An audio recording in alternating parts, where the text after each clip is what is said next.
Quality एक कल्पना. Quality किंवा दर्जा म्हणजे काय? आपण बाजारातून एखादी गोष्ट विकत घेतल्यावर मनाला हुरहुर लागून राहते की आपली खरेदी बरोबर झाली ना, आपण घेतलेला माल चांगला निघेल ना, आपल्याला वाजवीपेक्षा महाग तर नाही पडला, याहून स्वस्तातला माल घेतला असता तर तो खराब निघाला असता का, आणि आपण घेतलेला माल तरी खराब निघणार नाही कशावरून? मालाचा दर्जा किंवा क्वालिटी याबद्दल गोंधळून टाकणारे असे बरेच प्रश्न आहेत. बल्ब, छत्री, कपाट, धान्य, भाजी, कपडे अशा कितीतरी नेहमीच्या वापरातील गोष्टी बाजारात जाऊन पाहिल्या तर अगदी स्वस्तापासून महागापर्यंत हर तऱ्हेचे भाव दिसतात.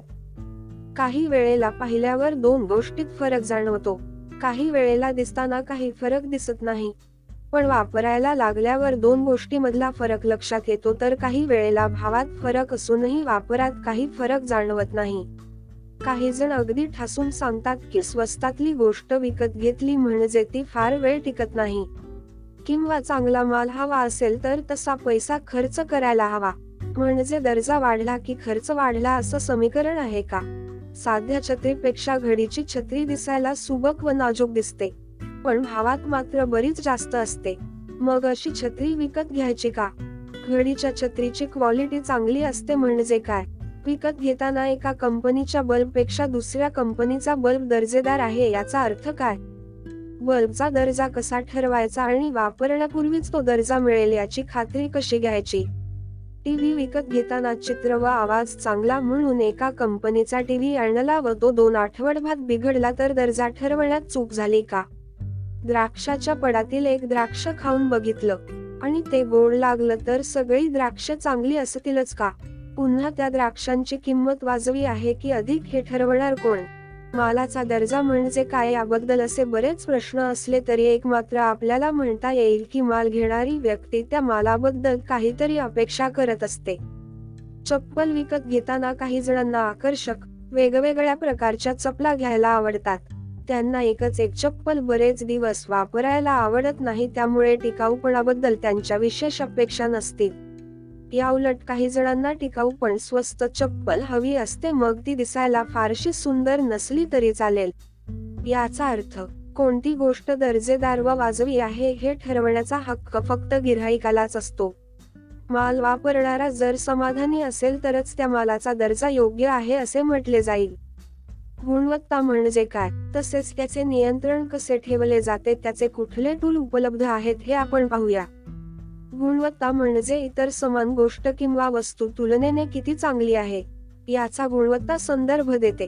कोणत्याही व्यवसाय, उत्पादन आणि अभियांत्रिकी क्षेत्रामध्ये श्रेष्ठता आणि कनिष्ठता ठरवणे म्हणजे त्या संबंधित गोष्टीची चांगली किंवा वाईट गुणवत्ता ठरवता येते. गुणवत्ता ही मुख्यतः व्यक्तिपरक आणि आकलनात्मक गुणधर्म आहे. क्वालिटी नियंत्रण करण्यासाठी कोणते टूल आहेत ते आपण आता पुढील 7 क्वालिटी तंत्रांमध्ये बघूया. 7 क्वालिटी टूल म्हणजे काय, ज्यांचा वापर नेहमी औद्योगिक क्षेत्रात, त्यांचा वापर कुठे आणि का केला जातो. 7 QC टूल्स कोणकोणते आहेत इत्यादी सर्व बाबींविषयी सविस्तरपणे माहिती जाणून घेणार आहोत. चला तर मग मित्रांनो, क्षणाचाही विलंब न लावता आपण बघूया क्वालिटी रिलेटेड इश्यू सॉल्व्ह करत असलेल्या 7 QC टूल्स विषयी अधिक सविस्तरपणे. क्वालिटी कंट्रोलला QC असेही संबोधले जाते. 7 QC टूल्स म्हणजे काय? 7 QC टूल्स हे काही असे बेसिक क्वालिटी कंट्रोल टूल्स आहेत जे आपल्याला क्वालिटी रिलेटेड कुठलाही इश्यू सॉल्व्ह करण्यासाठी हेल्प करत असतात. 7 क्वालिटी तंत्र मध्ये काय केले जाते, या तंत्रांचा वापर कुठे आणि का केला जातो.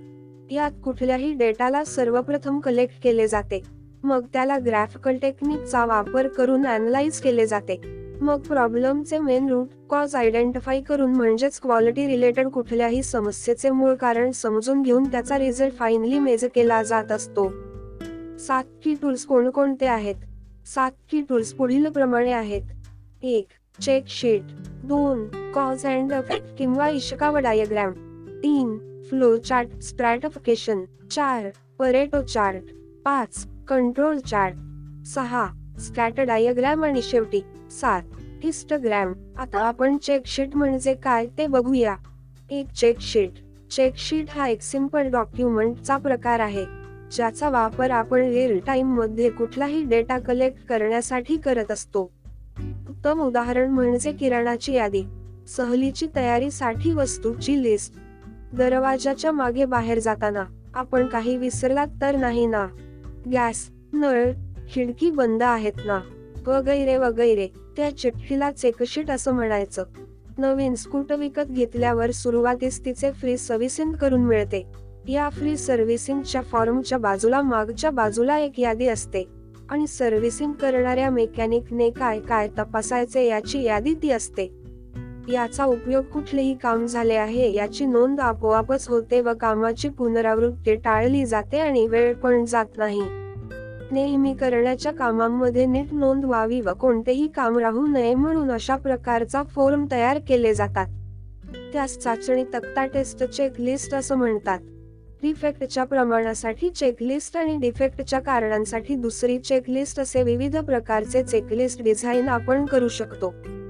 चेकशीटचे काम आपल्या डेटा तसेच कुठल्याही प्रॉब्लेमला कलेक्ट करणे हे असते आणि चेकशीटमुळे आपणास अजून एक फायदा होत असतो, तो म्हणजे याने आपल्याला कुठलाही डेटा एका चांगल्या फॉर्मॅटमध्ये प्राप्त होत असतो. 2. कॉज अँड इफेक्ट किंवा इशकावा डायग्रॅम. कॉज अँड इफेक्ट डायग्रॅमला इशकावा असे देखील संबोधले जाते, कारण ह्या मेथडला इशकावा नावाच्या एका प्रोफेसरने सर्वात प्रथम आपल्या परिचयात आणून दिले होते. कॉज इफेक्ट डायग्रॅमला आपण या व्यतिरिक्त फिशबोन डायग्रॅम असे देखील म्हणू शकतो, कारण ही डायग्रॅम एकदम माशाच्या हाडासारखी फिशबोन दिसायला असते. कुठलेही क्वालिटी रिलेटेड प्रॉब्लेम्स जे क्वालिटी इश्यू साठी कारणीभूत ठरत असतात अशा सर्व कॉजेसला इथे आयडेंटिफाई केले जात असते, मग त्यांना सॉर्ट केले जाते आणि मग त्या विशिष्ट समस्येसाठी कारणीभूत ठरू शकतात अशा कारणांना व्हॅलिडेट करून योग्य ती कारणे रिप्रेझेंट केले जात असते. 3. फ्लोचार्ट स्ट्रॅटिफिकेशन. फ्लोचार्ट हे एक सर्वात फेमस आणि अधिक वापरले जाणारे ग्राफिकल रिप्रेझेंटेशन टूल आहे. ह्या टूलचा वापर प्रोसेस, इव्हेंट, वर्कफ्लो तसेच सिस्टम इत्यादी मधील सिक्वेन्स ऑफ स्टेप्स व्हिज्युअलाइज करून पाहण्यासाठी केला जातो. या व्यतिरिक्त फ्लोचार्ट हे आपणास स्टार्ट पासून एंड पर्यंतच्या प्रत्येक स्टेप्स मधील रिलेशन आणि प्रोसेस बाउंडरीज देखील रिप्रेझेंट करते. 4. Pareto chart. परेटो अनालिसिसला आपण परेटो डायग्रॅम तसेच परेटो चार्ट म्हणून देखील संबोधित असतो. परेटो प्रिन्सिपल ऑफ 80-20 रूल असे म्हटले जाते. परेटो प्रिन्सिपल हा अल्फ्रेड पॅरेटो यांनी युनिव्हर्सिटी लुसन येथे सर्वप्रथम मांडलेला एक सिद्धांत आहे, ज्यावर अनेक ठिकाणी सर्वेक्षण करण्यात आले आहे आणि या सर्वेक्षणात हे सिद्ध देखील झाले की आपल्या आयुष्यात जीवनाच्या प्रत्येक क्षेत्रामध्ये, मग तो व्यापार, उद्योग असो किंवा नोकरी असो किंवा इतर कुठलेही क्षेत्र असो, 80% रिझल्ट हा आपल्याला फक्त आपल्या 20% कामातूनच येत असतो. म्हणून हा अल्फ्रेड पॅरेटो यांनी मांडलेला हा सिद्धांत आज जीवनाच्या प्रत्येक क्षेत्रात समानतेने लागू होतो. कोणत्याही व्यापार तसेच उद्योगधंद्यात 80% मालाची विक्री ही 20% ग्राहकांकडूनच केली जात असते. तसेच कोणत्याही व्यापार तसेच उद्योगधंद्यात 80% नफा हा 20% व्यापारींनाच होत असतो. आता आपण महत्वाचे थोडे क्षुल्लक फार म्हणजे काय ते बघू. क्रिकेटच्या मॅचमधला एखाद्या इनिंगचा स्कोर पाहिला तर असे दिसते की जरी 11 जणांनी फलंदाजी केली असली तरी एकूण धावांमध्ये 1-2 जणांच्या धावांचा वाटाच बराच जास्त असतो. बऱ्याच वेळा असे दिसते की कमी धावा केलेल्या 5 ते 6 जणांचा एकूण वाटा हा सर्वात जास्त धावसंख्या उभारणाऱ्या एका फलंदाजाच्या धावांएवढा पण होत नाही. आपल्या महिन्याभरात होणाऱ्या घरखर्चात पण असे दिसते की धान्य, घरभाडे अशा 3-4 घटकांवर होणारा खर्च हा एकूण खर्चाचा बराच मोठा हिस्सा असतो व इतर शेकडो गोष्टींवर झालेला एकूण खर्च तसा नगण्यच असतो. घरातील खर्च कमी करायचे ठरवले तर लक्षात येईल की सिनेमा किंवा इतर मनोरंजनात काटकसर करून फार परिणाम होणार नाही. उलट धान्य स्वस्त असताना घेऊन ठेवले व त्यावरचा खर्च 4 ते 5% जरी कमी करता आला तरी बरीच बचत होईल. व्यवहारात अशी अनेक उदाहरणे मिळतील जिथे काही थोड्या घटकांचा परिणाम बराच जास्त आहे व बाकी असंख्य घटक असले तरी त्यांचा एकत्रित परिणाम फारच कमी होतो. पॅरेटो या इटालियन अर्थशास्त्रज्ञाने याच गोष्टीला महत्वाचे थोडे व क्षुल्लक फार असे म्हटले आहे. हेच तत्व उत्पादन प्रक्रियेतील दोषांना सुद्धा लागू पडते. प्रक्रियेत म्हणजे प्रोसेसमध्ये आढळणारे दोष दूर करण्यासाठी सुधारणा करायची असेल तर आपल्या लक्षात येईल की या दोषांना जबाबदार बरीच कारणे आहेत. यापैकी कोणत्याही कारणावर काही इलाज केला तर काही प्रमाणात दोष दूर होऊन दर्जा सुधारेल, पण एकाच वेळी सर्व प्रश्न हाताळणे अवघड आहे.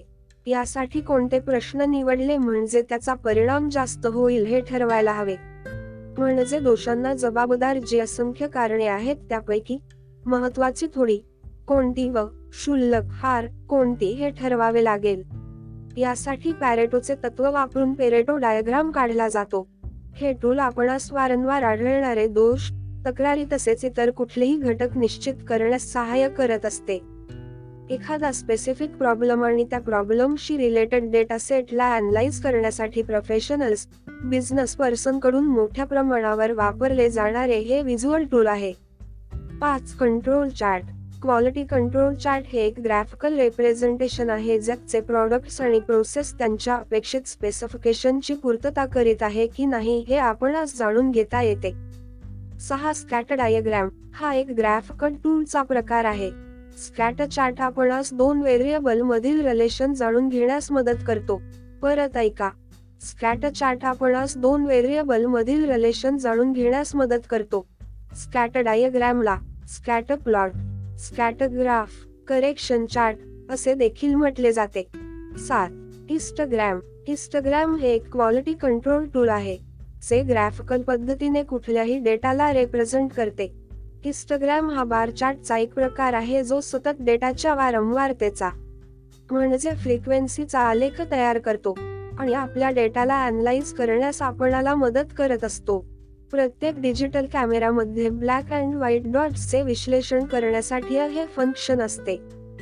जपानच्या औद्योगिक क्रांतीत या सर्व 7 क्वालिटी तंत्रांचा म्हणजे क्वालिटी 7 टूल्सचा महत्त्वाचा भाग होता. या 7ही तंत्रांचे प्रात्यक्षिक ट्रेनिंग आपण SSB टेक्नोक्रॅट कडून घेऊ शकता. SSB टेक्नोक्रॅट आपल्यासाठी green belt 6 sigma SMAD, Single Minute Exchange of Die, POCAOC, Process Validation, PPQP, PPAP, PPAP, 5S आणि यासारखे बरेच टॉपिक आपल्यासाठी आपल्या शहरात घेऊन आले आहे. Learn the concept early immediate after the completion of your academy education. It will be beneficial in interview and better job opportunity. तर मग वेळ न घालवता खाली दिलेल्या कॉन्टॅक्ट नंबरला कॉल करा आणि नवीन बॅच साठी आपले नाव नोंदवा. मोबाईल क्रमांक 9423037210. परत एकदा ऐका 9423037210. प्रत्येक बॅच ही लिमिटेड मेंबरची असणार आहे त्यामुळे प्रवेश हा लिमिटेड बॅच मेंबर साठी असणार आहे. त्वरा करा.